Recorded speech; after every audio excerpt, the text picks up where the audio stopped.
We're gonna make shakshuka today.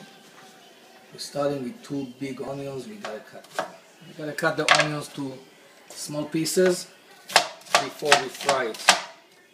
So we're gonna need garlic, like half a head, and about 6 or 7 tomatoes.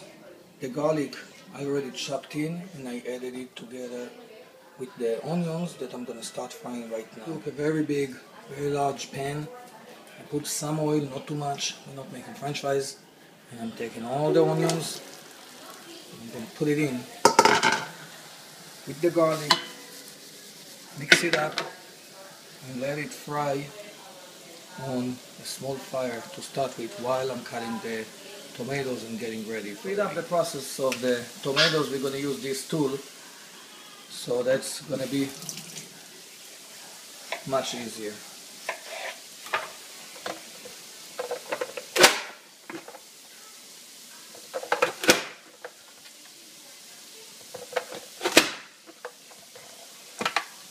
And voila, we have tomatoes. Now when we have all the tomatoes cut off, we're going to take tomato sauce, add this to this whole thing. So I added the tomato sauce and I mixed it all up.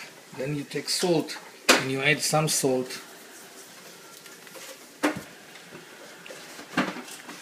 pepper, red,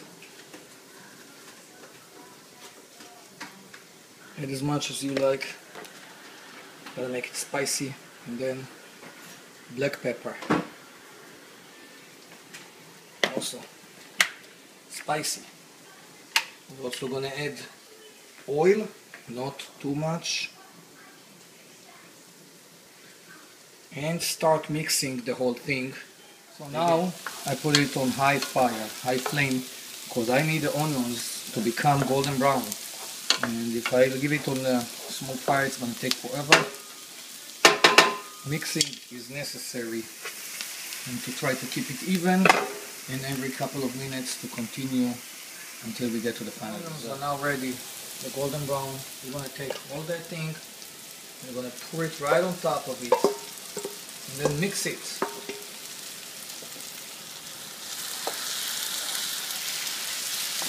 Mixing is important.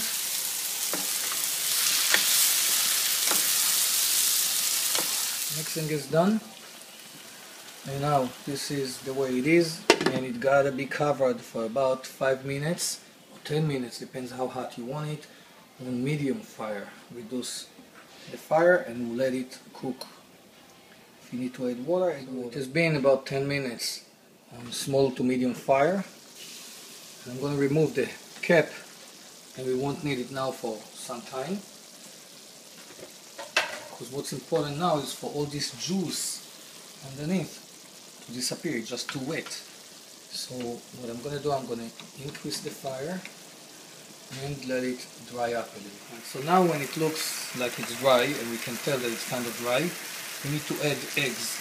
This is how I'm going to do that. I'm going to make some space, let's say 8 eggs. 1,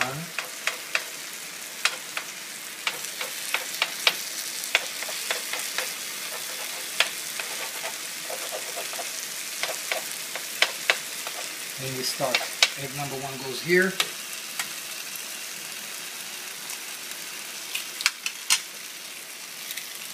We gotta make sure we do not break the eggs. If they break and mix with this thing, it's never gonna be tasty.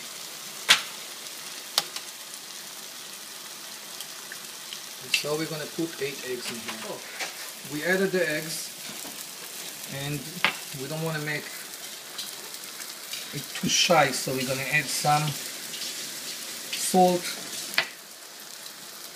and again some pepper, red pepper,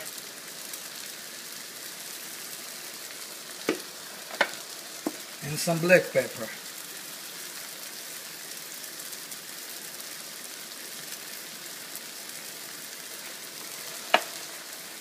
And now we're going to cover it a little bit to get it cooked a little better.